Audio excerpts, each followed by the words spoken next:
What if history diminished Pirate Queen Anne Bonny not for her crimes, but for what she discovered?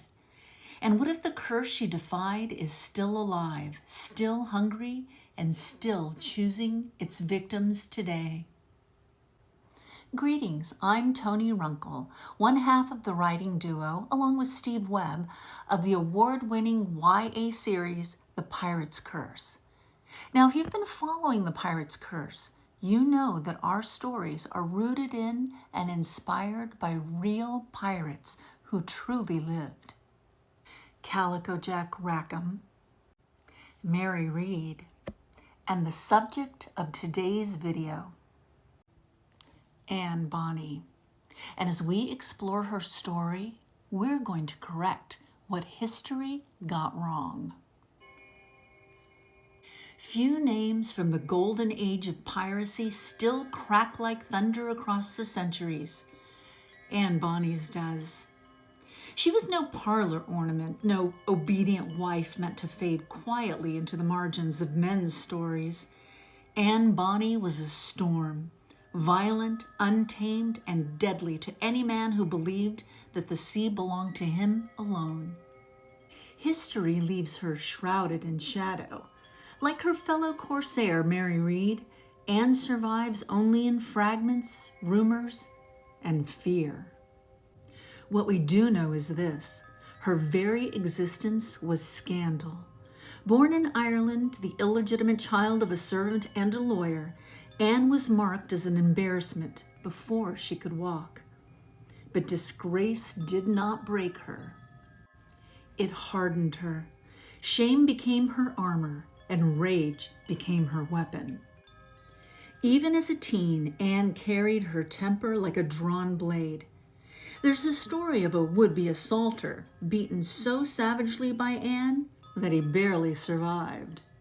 Her father, desperate to tame her fire and outrun his own sins, fled across the ocean to the province of Carolina.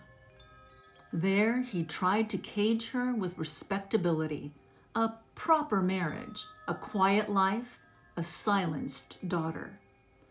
Anne refused.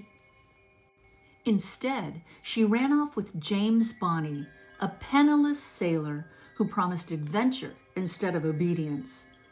Whether she loved him or merely seized her escape, one truth mattered more than all others. The choice was hers. Her father disowned her. Anne Bonny did not look back. In Nassau, the lawless heart of the Caribbean, Anne found her true home among smugglers, cutthroats, and pirates who bowed to no crown. It was there that she met John Calico Jack Rackham. Songs claimed she followed him for love. The truth is sharper. Anne Bonny did not sail as a mistress. She did not serve as a curiosity. She took up steel. Side by side with Rackham and with Mary Read, another woman forced to disguise herself as a man to claim her freedom, Anne carved her legend across the West Indies. When their black flag rose on the horizon, sailors prayed. Anne fought with a fury that stripped romance from piracy and left only terror in its wake. Then came October 1720. Somehow, the hiding place of Jack's ship was discovered by the law.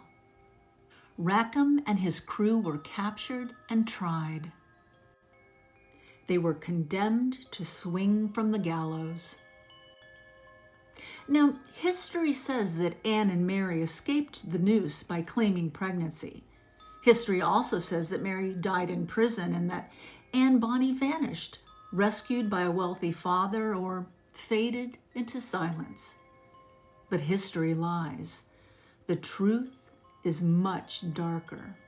You see, Anne uncovered Rackham's secret, a bargain, a pact with something ancient and monstrous. The truth is, Anne was pregnant, and in exchange for immortality, Jack cursed their unborn child so that he bore a birthmark that marked him for death. Jack would drown his own son to steal the boy's years and cheat death himself. The drowning and stealing of years would be repeated generation after generation as one of Jack's descendants would be born bearing the mark. And for each year he stole, grains of sand would be added to the hourglass of his life. But Anne would not have it. With Mary's help, her closest ally, and perhaps something more, it was Anne who delivered Rackham to Jonathan Barnett, the English privateer sent to hunt him down. Jack was tried and hanged, and his deal with darkness ended at the gallows. In return, Barnett allowed Anne and Mary to flee with Seth, the child meant to be sacrificed, back to the Carolinas, safe, hidden, or so they believed. For Anne and Mary did not yet understand the power of a dark curse or how it could defy even death, even to this day.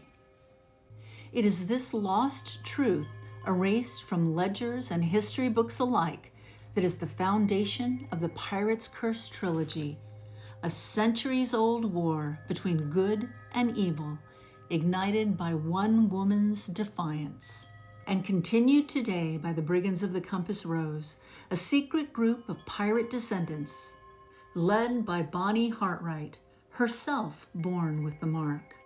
Brigands who continue the fight against Rackham and his curse, all because of Anne Bonny, the woman who stood against a world that tried to cage her, and an evil that sought to claim her bloodline. To delve deeper into the curse and our young band of brigands, pick up one of our books, available on Amazon, Barnes & Noble, and other fine booksellers. And remember to like and follow. Until next time, fair winds and following seas.